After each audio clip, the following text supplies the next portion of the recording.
Smarty 3RV – tylus vėdinimas šaltam klimatui.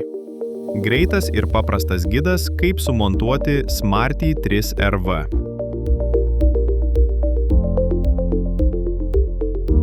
Pradėkite atsukdami ir nuimdami duris. Atjunkite rotoriaus kabelio jungtį ir išimkite rotorių. Atjunkite ventiliatorių jungtis ir išimkite ventiliatorius. Taip montavimas tampa dar paprastesnis. Pritvirtinkite laikiklį prie sienos. Tuomet tiesiog pakabinkite įrenginį. Sveriantis vos 22 kg, įrenginys yra lengvai sumontuojamas vieno žmogaus. Įstatykite ventiliatorius į jų vietas ir prijunkite prie valdymo plokštės.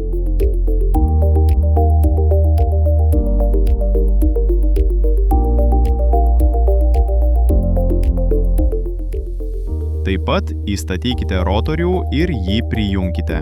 Dėl mūsų plug-and-play dizaino viską sujungsite sklandžiai. Uždėkite duris ir pritvirtinkite vyrius. Prijunkite ortakius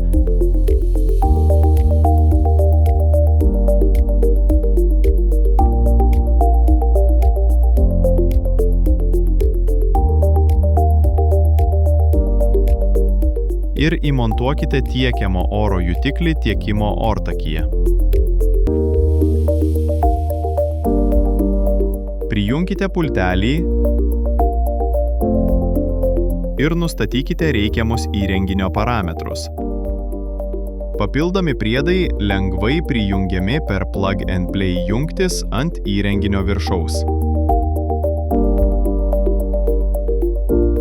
Filtrų keitimas – tai taip pat paprasta. Nuimkite duris, išimkite senus filtrus, įsitikinkite, kad rodyklės šonuose nukreiptos žemyn.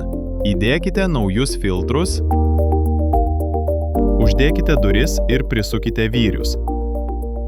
Štai ir viskas. Su Smarty 3RV viskas sukurta taip, kad būtų greita ir paprasta.